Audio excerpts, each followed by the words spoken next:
ఏ ముహూర్తాన కేసీఆర్ మైండ్లో ఆలోచన మెరిసిందో గానీ అది తెలంగాణ జల చిత్రాన్ని సమూలంగా మార్చేసింది. ఏ క్షణాన ఆ దీక్షాదక్షుడు కాళేశ్వరం ప్రాజెక్టు కట్టించారు గానీ అది నోళ్లు తెరుచుకున్న బీళ్లలో అమృత జలాలను గుమ్మరించింది. పడావు పడ్డ ఈ కరువు నేలకు గోదావరి జలాలతో మహారుద్రాభిషేకం జరిగింది. ఇప్పటికీ జరుగుతూనే ఉంది. మండుతెండల్లోనూ కాళేశ్వరమే మన రైతులకు ప్రాణధారలా నిలబడింది. దాహం తీర్చే ఊట చెలిమే అయింది. దారి చూపే ఆ దేవులా మారింది. ఇదంతా కాళేశ్వరం ప్రాజెక్టు గొప్పతనమే. శివుడి జటాఘటం నుంచి గంగాజల తరంగాలను మన పొలాలకు జాలువార్చిన అపర భగీరథుడు కేసీఆర్. ఇది రైతులు ముక్తకంఠంతో పలుకుతున్న మాట. సిద్దిపేట జిల్లా దుబ్బాక మండలం తొగుట గ్రామంలో పరవళ్లు తొక్కుతున్న పాలధారాలను మేమిప్పుడు మీకు చూపిస్తాం. చెక్ డ్యాం మీద నుంచి వయ్యారంగా జాలువారుతున్న నీటి చెమ్మల ప్రవాహం మన మనసులను చెలచెల్లగా తడుముతుంది. ఇంకెందుకు ఆలస్యం, ఇక అక్కడి జలదృశ్యాలను, రైతుల ఆనంద పరవశాలను మా ప్రతినిధి రంగాచారి కళ్ళకు కట్టినట్టుగా చూపిస్తారు. Over to Rangachari.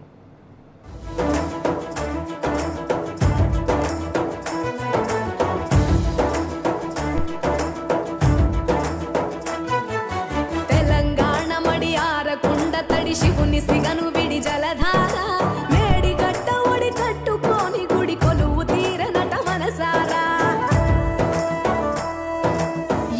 గోసలిడి ఎత్తుకెగసిపడి చంద్రశేఖరుని కలదీరా సొరంగాల వడి కాలువలుగా విడి గంగ పరుగులిడ ఊరూరా గోదారిని చేయి పట్టుకొని మూదారిన నడపంగా వరవల్ల ప్రాణహితకు వెనకడుగుల్లే నేర్పంగా వందలాది మేధావుల తెలివికి వేల కార్మికుల చెమటల బలిమికి లక్షలాది ఎకరాల కలిమిరా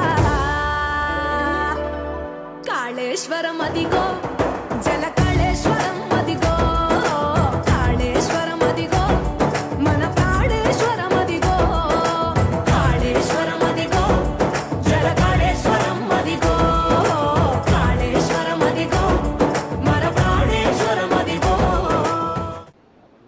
తెలంగాణ రాష్ట్ర సాధకుడు, తెలంగాణ రాష్ట్ర తొలి ముఖ్యమంత్రి కేసీఆర్ హరిత తెలంగాణ కోసం, సుభిక్ష తెలంగాణ కోసం కలలుగని అద్భుతమైనటువంటి కాళేశ్వరం ప్రాజెక్టుకు రూపకల్పన చేసి దాన్ని అతివేగంగా నిర్మింపజేసి తెలంగాణ ప్రాంతాన్ని సస్యశ్యామలం చేసినటువంటి కాళేశ్వరం ప్రాజెక్టు సాధించిన విజయం ఇది, అద్భుతం ఇది. ఈ ఎండాకాలంలో కాళేశ్వరం జలాలు పరవళ్లు తొక్కుతూ ఇక్కడ తొగుట ప్రాంతంలో, దుబ్బాక నియోజకవర్గంలోని తొగుట ప్రాంతంలో ప్రవహిస్తున్నటువంటి దృశ్యాలు మనకిప్పుడు కనిపిస్తూ ఉన్నాయి. అద్భుతమైనటువంటి పంటలు పండుతూ ఉన్నాయి. ప్రస్తుతం మనం విజువల్స్లో చూస్తున్నాం. ఇక్కడ గోదావరి జలాలు పరవళ్లు తొక్కుతూ ఇక్కడ తొగుట మండలం చందాపూర్ సమీపంలోని చెక్ డ్యాం వద్ద అద్భుతంగా పరవళ్లు తొక్కుతూ వెళ్తూ ఉన్నది. ఇది ఈ చెక్ డ్యాం నుంచి నీళ్లన్నీ, గోదావరి జలాలన్నీ కూడా వెళ్తున్నటువంటి దృశ్యాలు ఒక అద్భుతమైన దృశ్యాలుగా మనం చెప్పుకోవచ్చు. ఎందుకంటే ఇంత ఎండాకాలంలో, ఇంత వేసవి కాలంలో ఒకప్పుడు ఈ ప్రాంతంలో ఒక చుక్క నీరు కోసం ప్రజలంతా అల్లాడినటువంటి పరిస్థితి. పంట పొలాలకు కాదు కదా, కనీసం తాగడానికి నీళ్ల కోసం కూడా ప్రజలంతా అల్లాడిపోయినటువంటి ప్రాంతం ఇది.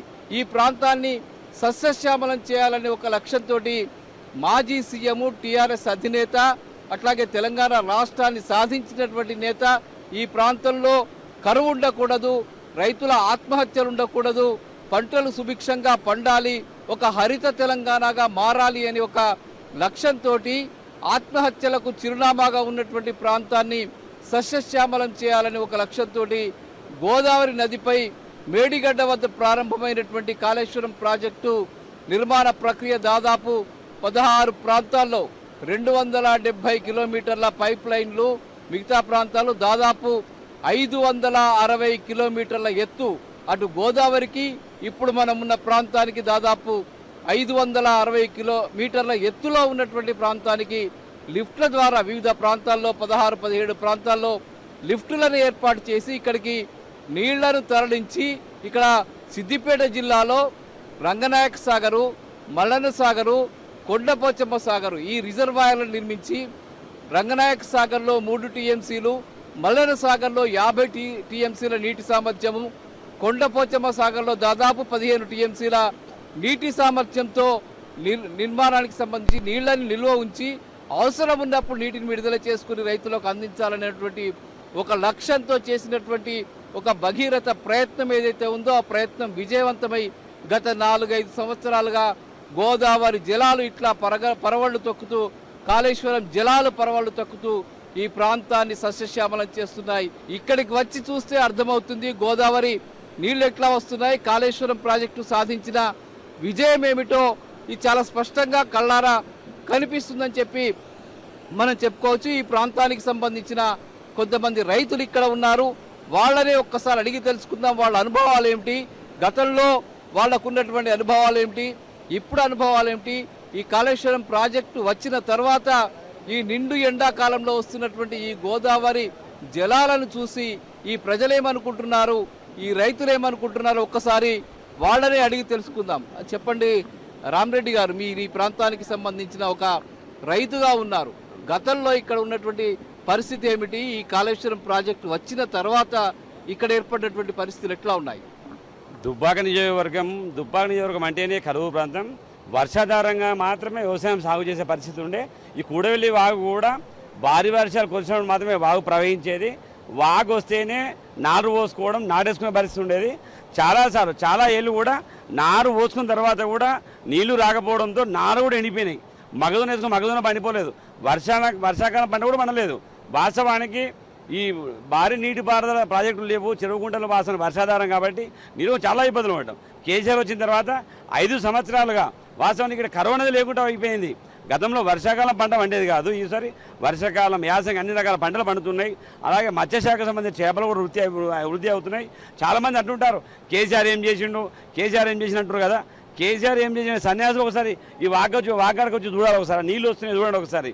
ఇది ఇక్కడ కూడవెల్లికి జీవనం పోసింది. ఇక్కడ కూడవెల్లికి వాస్తవానికి వర్షాకాలంలో పోయే వాకు యాసంగిలో కూడా నీళ్ళు వచ్చే ప్రయత్నం చేశారు. ఎక్కడి నుంచి వస్తున్నాయి నీళ్ళు, ఎక్కడి నుంచి? వాస్తవానికి కాళేశ్వరం ప్రాజెక్టు మల్లనసాగర్ ప్రాజెక్టు కట్టేటప్పుడు ఏమనుకున్నారు చాలామంది అంటే మేము చూస్తామా, మేము అవుతుందా, ఇది పోతుందా అనుకున్నాం. ఎందుకంటే సమైకేంద్ర పాలనలు 50-60 సంవత్సరాలు పాలించి ఎప్పుడో తెలంగాణ నీళ్ళు ఇస్తాము ప్రాజెక్టు కడతామని చెప్పి మాయమాటలు చెప్పి ఒక ప్రాజెక్టు కట్టే నీళ్ళు తెలియదు కాబట్టి. కానీ కేసీఆర్ గారు అకుంఠిత దీక్షతోటి 3 సంవత్సరాలలో కాళేశ్వరం ఎక్కడ, మల్లనసాగర్ ఎక్కడ, 100 కిలోమీటర్లు ఆనకట్టలు, బ్యారేజ్లు, పైప్ లైన్లు, తర్వాత పంప్ హౌజులు, సబ్స్టేషన్లు ఏకకాలంలో నిర్మించి సైమల్టేనియస్గా అవన్నీ పూర్తి చేసి నీళ్ళు ఇచ్చిండి. అలా ఎలక్షన్లో ఏమని చెప్పాడు కేసీఆర్ గారు, గోదావరి జలాలతోటి మీకు కాలు అడుగుతామని చెప్పాడు.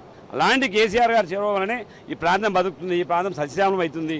వాస్తవానికి ఈ నీళ్ళు వస్తే కూడా మొన్నదాకా ఏమన్నారు రేవంత్ రెడ్డి, కాళేశ్వరం కూలేశ్వరం, ఒక వైపేమో కూలేశ్వరం పనికిరాని ప్రాజెక్టు, అవినీతి ప్రాజెక్టు అంటారు. వాస్తవానికి నేషనల్ డ్యామ్ సెక్యూరిటీ అథారిటీ ఏమో, సేఫ్టీ అథారిటీ ఏమో ఓన్లీ పగులు ఏర్పడాయి మంచి చేయాలని చెప్తుంది. రేవంత్ రెడ్డి ఏమో వ్యతిరేకంగా చెప్తుంది, విషయం తలుతాడు. మరి నీళ్ళెట్టి వస్తున్నాయి, రేవంత్ రెడ్డి గారు సమాధానం చెప్పాలి. ఈ కేసీఆర్ కట్టిన కాళేశ్వరం ప్రాజెక్టులో భాగమే కదా మల్లనసాగర్ అనేది.